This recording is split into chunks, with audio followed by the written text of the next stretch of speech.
कभी लगा है कि एक ही दिन में आपकी पूरी दुनिया बदल गई? ये कहानी है सेजू की, जो हमेशा सिर्फ किताबों में खोया रहने वाला बच्चा था, जिसे सिर्फ नंबरों से मतलब था। मगर एक दिन एक नासमझ गलती हुई जिसने उसकी पूरी जिंदगी पलट दी। उसने गलती से अपने पापा की अंडरवेयर पहन ली, और बस इतना समझ लो कि उसकी वजह से सब कुछ जरूरत से ज्यादा बड़ा दिखने लगा।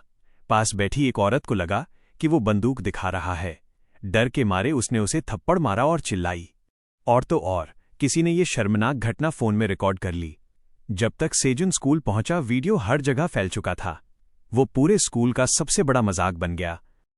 शर्मिंदा और गुस्से में वो भागा और सीधा यूगोन से टकरा गया, जो स्कूल की सबसे फेमस लड़की थी। टक्कर से फ्राइड चिकन उसकी साफ जैकेट पर गिर गया। सेजुन डर गया और पागलों की तरह माफी मांगने लगा, लेकिन उसे हैरानी हुई कि यूगोन ने उसे छोड़ दिया। एक पल को लगा जैसे टाइम रुक गया है। उसने जब उसे देखा तो दिल तेजी से धड़कने लगा। हाँ, सेजुन को उस लड़की से प्यार हो गया था। उसी दिन उसके दोस्त ने उसे बड़ी खबर दी। यूगोन का पहले से बॉयफ्रेंड था और वो कॉलेज में पढ़ता था। ये सुनकर सेजुन का दिल टूट गया। दोस्त ने कहा, ऐसे रहोगे तो कोई चांस नहीं। अगर तुम्हें लड़कियों को आकर्षित करना है तो अपना लुक, अपना स्टाइल बदलो। उसी दिन गाने की प्रैक्टिस में उसने अपनी क्रश को पियानो बजाते देखा और सपने देखने लगा कि उनकी शादी हो गई है और बच्चे हैं। लेकिन उसके ये ख्वाब तब टूटे जब एक बड़े बच्चे ने उसे टकटकी लगाकर देखते हुए पकड़ा। मुस्कुराते हुए वन डे उसके पास आया और ऑफर दिया, मैं जानता हूं तुम्हें वो पसंद है। अगर तुम उसका सम्मान चाहते हैं तो मेरे साथ स्टूडेंट काउंसिल का चुनाव लड़ो। जब लोगों को लगेगा कि तुम्हारे पास ताकत है तो वे तुम्हें अलग नजर से देखेंगे। चुनाव जीतो, शायद वो तुम्हें पसंद करने लगे। पहले सेजुन को यकीन नहीं हुआ, पर वो मान गया। उसने सोचा, शायद इससे उसकी पहचान बदल जाए। जल्द ही एक और मुश्किल आई। एक बच्चे ने चुपके से उसे यूगोन का एक स्केच दिया जिसमें वो पूरी तरह नंगी थी। हैरान सेजू ने उसे जल्दी से मोड़कर छुपा दिया ताकि यूगोन को बचाया जा सके। जब लड़के ने स्केच वापस मांगा तो सेजू ने मना कर दिया। नतीजन उन दोनों को क्लासरूम साफ करने की सजा मिली। फिर भी सेजुन को गर्व महसूस हुआ। पहली बार उसने अपनी पसंद की लड़की का साथ दिया था। थोड़ी देर में उसके पेट में दर्द होने लगा और वो बाथरूम की तरफ भागा। पहला बाथरूम लड़कियों की बातों से भरा था, सो वो ठीक होने का नाटक करके आगे बढ़ गया। दूसरे फ्लोर के बाथरूम तक पहुंचते पहुंचते वो परेशान हो चुका था। जैसे ही उसने दरवाजा खोलना चाहा, एक लंबे लड़के ने रोक दिया। ये बाथरूम भर गया है। दूसरे लड़के ने सिगरेट के साथ झांका। दोनों ने उसे देखा और हंसने लगे। ये कौन है? शर्मिंदा और लाचार सेजुन जाने ही वाला था कि तभी पूरा गलियारा शांत हो गया। सब जम गए। ये कीको था, पूरे स्कूल का सबसे खतरनाक बच्चा। बड़े से बड़े धमकाने वाले भी उसे देखकर झुक जाते थे। उसकी एक नज़र से ही सिगरेट पीने वाले कांपने लगे। उसने उन्हें खूब डांटा। जब एक ने पलटकर जवाब दिया तो कीको ने बिना सोचे समझे उसका चश्मा तोड़ दिया। वे गुंडे फौरन पीछे हट गए।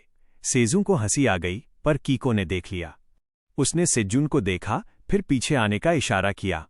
दोनों साथ चले, जबकि धमकाने वाले गुस्से और जलन में देखते रहे। चलते हुए कीको ने बताया कि उसे सेजू के चुनाव लड़ने के बारे में पता है। आराम से पर पक्के तौर पर उसने एक ऑफर दिया। वो टीम बनाना चाहता था।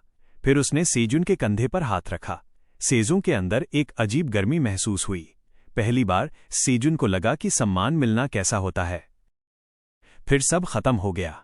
जब परीक्षा के नतीजे आए, उसकी रैंक 32 पर गिर गई थी।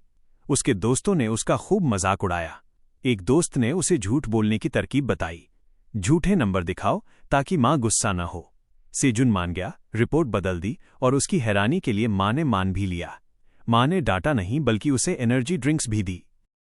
इस छोटी सी जीत से उसे हिम्मत मिली कि वो आखिरकार यूगोन से बात करे। घबराते हुए उसने कहा कि वो पियानो बहुत अच्छा बजाती है। हैरानी की बात है, उसने मुस्कुराकर शुक्रिया कहा। एक पल को सब कुछ अच्छा लगा, पर यह खुशी ज्यादा टिकी नहीं। लड़कों के एक ग्रुप ने उसे फिर घेर लिया। उसे लगातार चिढ़ाया, धक्का दिया।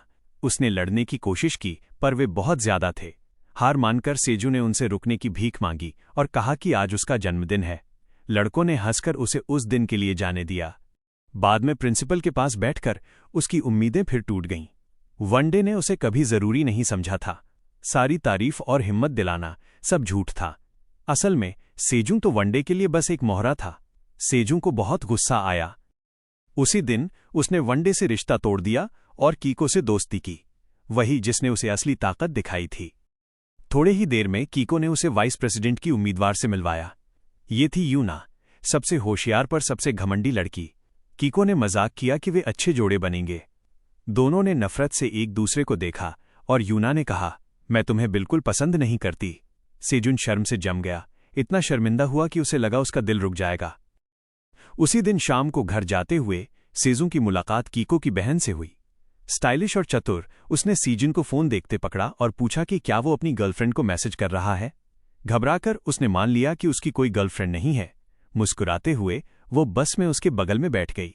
उसकी बांह सेजुन की बांह से टकराई और वो अपने बालों को घुमाने लगी। ये छोटे इशारे थे जिनसे उसका दिल तेजी से धड़का। उनका रिश्ता जल्दी बढ़ा। वे झूले पर गए, शहर घूमे और मस्ती की। उसने उसके सिर पर गुलाबी फीता बांधा, उसे सुंदर कहा और सेल्फी ली। पहली बार सेजुन को लगा कि उसमें असली आत्मविश्वास आ रहा है। अचानक लड़की ने अपनी बांह उसके कंधे पर डाली। सेजुन को पेट में गुदगुदी महसूस हुई। उसे यकीन हो गया कि ये सच्चा प्यार है। उसके साथ समय बिताना भगवान के आशीर्वाद जैसा था। वो बस उसे सुंदर बताने ही वाला था कि अचानक एक कार आकर रुकी। बिना कुछ बोले कीको की बहन उस अनजान आदमी के साथ कार में बैठ गई। सेजुन वहीं टूटे दिल से खड़ा रह गया। उसे इतना दुखी देखकर कीको ने शुक्रिया करने के लिए उसे एक एप्पल वॉच तोहफे में दी। ये एक नया गैजेट था जिसमें जीपीएस था और खाना भी बना सकता था। खुश होकर सेजुन सोचने लगा कि क्या अब वे सच में दोस्त हैं। अगले ही दिन उसकी क्रश ने ब्रेक में उसे अचानक पकड़ा।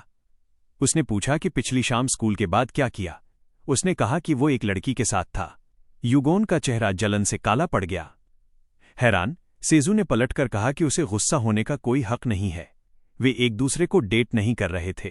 कुछ ही देर बाद क्लास प्रेसिडेंट उससे लड़ने आ गई। तुम वाइस प्रेसिडेंट बन भी जाओ, मैं इस क्लास की प्रेसिडेंट रहूंगी। ज्यादा मत सोचो। उनकी बहस तब पलटी जब उसने एप्पल वॉच देखी। उसने चिल्लाकर सबको देखने को कहा। आरोप लगे। कुछ ने उसे चोर कहा। एक लड़के ने तो घड़ी छीनकर खुद पहन ली। बोला, ये उसकी है। जैसे ही बातें बिगड़ने लगीं, कमरा शांत हो गया। कीको अंदर आ गया था। उसकी मौजूदगी ही सबको चुप कराने के लिए काफी थी। आराम से पर मजबूती से उसने ऐलान किया कि घड़ी उसने सेजुन को तोहफे में दी है। फिर सबको हैरान करते हुए उसने सेजुन को उसी रात मिलने को कहा। क्लासरूम में सन्नाटा छा गया। उसी शाम कीको के घर जाते हुए सेजुन ने 3 लड़कियों को सबसे हैंडसम लड़के के बारे में बात करते सुना। उनके मजाक से परेशान वो उन पर शेर की तरह चिल्लाया।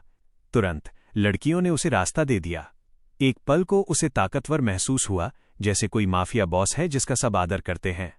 पर असली झटका तब लगा जब सेजुन कीको की हवेली में घुसा। वो जगह पागलों जैसी बहुत शानदार थी। वहां उसका अपना कैफे, एक प्राइवेट लाइब्रेरी और एक नहीं बल्कि 2 बेसमेंट थे। ऊपर कीको ने उसे एक कमरा दिखाया जो सिर्फ उसके लिए बना था। वो साउंड प्रूफ था, नए नए टेक्नोलॉजी से भरा था और सिर्फ एक खास कार्ड से खुल सकता था। कीको ने सेजुन से कहा कि वो जब चाहे आ जा सकता है। उस पल सेजुन को समझ आ गया कि कीको का परिवार कितना अमीर था और इस पैसे से कितनी ताकत मिलती है। कीको ने बस एक ही चीज मांगी, एक दूसरे के साथ अच्छे रहना। अगर लड़ोगे तो चुनाव हार जाएंगे। सेजुन और यूना में खुली दुश्मनी थी पर एक अजीब केमिस्ट्री भी थी। लोग मजाक में कहते हैं ना, जो लड़ते हैं वो अक्सर प्यार भी करते हैं। अगले दिन बड़ा हंगामा हुआ। युगोन की नंगी तस्वीर पियानो पर पूरे क्लास में आग की तरह फैल गई। गुस्से में उसने पूछा कि किसने किया। सारे सबूत गैंट की तरफ थे। पीछे की लिखावट उससे पूरी तरह मिलती थी। डरपोक गैंट ने सेजू को भीख भरी नजर से देखा, पर सेजू ने मुंह फेर लिया। टीचर की नजरों में लिखावट सही साबित हुई। गैंट कोने में घिर गया और बेइज्जत हुआ। वो भड़क उठा, सेजू पर इल्जाम लगाया और उसे अकेला बेकार इंसान कहा। पर इस बार सेजुन झुका नहीं। वो खड़ा रहा और गैंट से अपनी गलती मानने को कहा। कोई रास्ता न देखकर गैंट आखिरकार टूट गया। वो घुटनों पर गिर पड़ा और सबके सामने युगोन से माफी मांगी। कुछ ही देर बाद सेजू को एक पार्टी का न्योता मिला जिसकी उसने उम्मीद नहीं की थी। हैरान, उसे यकीन नहीं हुआ कि वो लिस्ट में है। जब वो पहुंचा तो कीको ने खुद दरवाजे पर स्वागत किया। कीको सादे कपड़ों में था जबकि सेजुन स्कूल यूनिफॉर्म में अजीब लग रहा था। पार्टी के नियम कड़े थे। कोई फोन नहीं, कोई फोटो नहीं, टाइम देखने के लिए भी नहीं। सेजुन को लगा जैसे वह किसी गुप्त अड्डे पर आया है। उसे अपने जूते उतारने पड़े, लाइन में लगना पड़ा और फोन देना पड़ा। अंदर दूसरी दुनिया थी। लाइटें चमक रही थीं, गाना जोर से बज रहा था, बच्चे पागल हो रहे थे। लोग नाच रहे थे, खुलेआम किस कर रहे थे और शराब पी रहे थे। कीको ने गर्व से सेजू और यूना को चुनाव में अपना साथी बताया। भीड़ पागल हो गई। लड़कियां चिल्ला रही थीं कि सेजुन क्यूट है और किस करने को कह रही थीं। फिर एक लड़के ने उसके हाथ में चमकता नीला ड्रिंक थमा दिया। सेजुन जम गया। भीड़ ने उसे घेर लिया और पीने के लिए चिल्लाने लगी। कीको ने उसे बचाने की कोशिश की, चेतावनी दी कि अगर वो पीकर घर गया तो मां उसे मार देगी, पर चिढ़ाना बंद नहीं हुआ। आखिरकार खुद को साबित करने के लिए सेजू ने गिलास उठाया और एक बार में पी गया। शराब आग की तरह जली। कुछ सेकंड में वो बदल गया। वो पार्टी की जान बन गया, नाच रहा था, चिल्ला रहा था, सबका ध्यान खींच रहा था। पर ज्यादा देर नहीं लगी जब उसी लड़के ने जिसने उसे ड्रिंक दी थी मजाक उड़ाया। इस बार सेजू भड़क गया, शराब और सालों के गुस्से से भरा हुआ। उसने सीधा उसके चेहरे पर एक घूंसा मारा। सेजू को अद्भुत लगा, जैसे उसकी आत्मा आजाद हो गई हो। पर हर काम का नतीजा होता है। भीड़ में किसी ने चुपके से सब रिकॉर्ड कर लिया। रात को सेजुन को दूसरे उठा ले गए, जबकि कीको उस झगड़ालू लड़के के पास रुका। लड़के ने चिढ़ाया, उस बेकार लड़के को क्यों लाए? कीको ने सख्ती से रोका। सुना नहीं? मैंने उसे अपना दोस्त बताया। चले जाओ। वाहवाही के बीच सेजुन को लगा कि ये उसकी सबसे अच्छी रात है, पर शराब का असर हो गया। वो पूरी तरह बेहोश होकर गिर गया। अगली सुबह वो एक अनजान कमरे में उठा, चादर के नीचे नंगा लेटा था। अजीब महसूस हुआ। उसने सिर घुमाया। एक लड़की उसके बगल में सो रही थी। पास से देखा तो डर के साथ पहचाना कि वो कीको की बहन थी। घबराकर उसने चुपके से कपड़े पहने और उसके जागने से पहले निकल गया। बाद में मुस्कुराते हुए उसने दोस्त को इशारा किया कि उसने रात एक लड़की के साथ बिताई है। दोस्त को यकीन नहीं हुआ, पर अफवाह पूरे स्कूल में आग की तरह फैल गई। रातों रात सेजू की पहचान पलट गई। वो अब बेकार लड़का नहीं था, अब वो लैटिन लवर था। लड़कियां उसे घेर लेती थीं, दिल दिखाती थीं, सेल्फी मांगती थीं और उसे स्टार मानती थीं। यहां तक कि क्लास प्रेसिडेंट, जो उसे हमेशा नीचा देखती थी, वो भी पिघल गई। उसने तो उसके साथ फोटो खिंचवाने को कहा। पहली बार सेजुन को प्यार मिलना कैसा लगता है महसूस हुआ, पर प्यार हमेशा जलन लाता है। जल्द ही गुस्से वाले बच्चों के एक ग्रुप ने सेजुन को एक बंद स्टोररूम में खींच लिया। उसे दीवार से जोर से धकेला और धमकी दी। जब उसे लगा कि हालात और बिगड़ नहीं सकते, तो रहस्यमय बाइकर आ गया। सेजू की गर्दन पर लाल निशान देखकर वो झुका और वादा किया, मैं ये तुम्हारे लिए संभाल लूंगा। कुछ ही देर बाद पुलिस अंदर आई और उस धमकाने वाले को पकड़कर ले गई जो सेजुन को परेशान कर रहा था। हैरान सेजुन सोचने लगा, ये बाइकर कौन सा जादू कर रहा है। चुनाव में अभी 16 दिन बाकी थे और स्कूल में तनाव भरा था। वही धमकाने वाला एक रात जेल में रहकर वापस आया। उसके बाल बिखरे थे, चेहरा चोटिल था और आंखों में नफरत भरी थी। उसने सेजुन को फिर डराने की कोशिश की, पर इस बार सेजुन हिला नहीं। वो मजबूती से खड़ा रहा। बच्चे सेजू के आसपास इकट्ठा होने लगे और उसकी लोकप्रियता रोज बढ़ने लगी। इस बीच वनडे फिर नजर आया, पर किसी झगड़े की वजह से नहीं, बल्कि वो टीवी पर आया, जहां उसे पुलिस की मदद करने वाला हीरो बताया गया। उसे मेडल भी मिला। बस यूं ही उसकी पहचान बहुत तेजी से बढ़ी और पूरा स्कूल उसे रोल मॉडल मानने लगा। सेजुन दुखी हुआ, पर कीको ने उसके कंधे पर हाथ रखा और हिम्मत दी। डर से कभी मत भागो, सामना करो, वरना कभी बड़े नहीं होगे। इन बातों से सेजू में ताकत आई कि वो आगे बढ़ता रहे। उसे पता नहीं था कि बड़ी मुसीबत आने वाली है। स्कूल के बाद सेजू ने यूना के करीब जाने की कोशिश की। उसने पूछा कि क्या उसका कोई बॉयफ्रेंड था, पर उसने टाल दिया। हार न मानकर उसने खाने को पूछा, पर उसने फिर अनदेखा कर दिया। ठीक तभी कीको की बहन अचानक आई और उसके बगल में बैठ गई, जिससे यूना को जलन हुई। उन्होंने बातें शुरू की, हालांकि सेजू का चेहरा घबराहट से तंग था।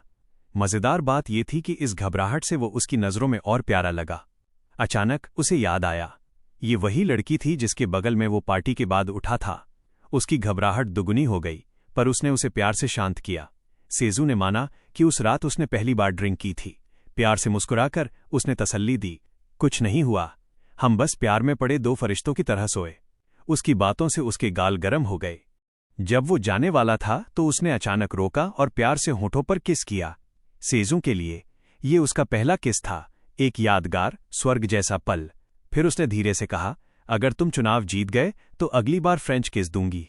उसका दिल बेकाबू हो गया जब वो चली गई। उस पल वाइस प्रेसिडेंट बनना अब इज्जत के लिए नहीं था, ये उसे जीतने के लिए था।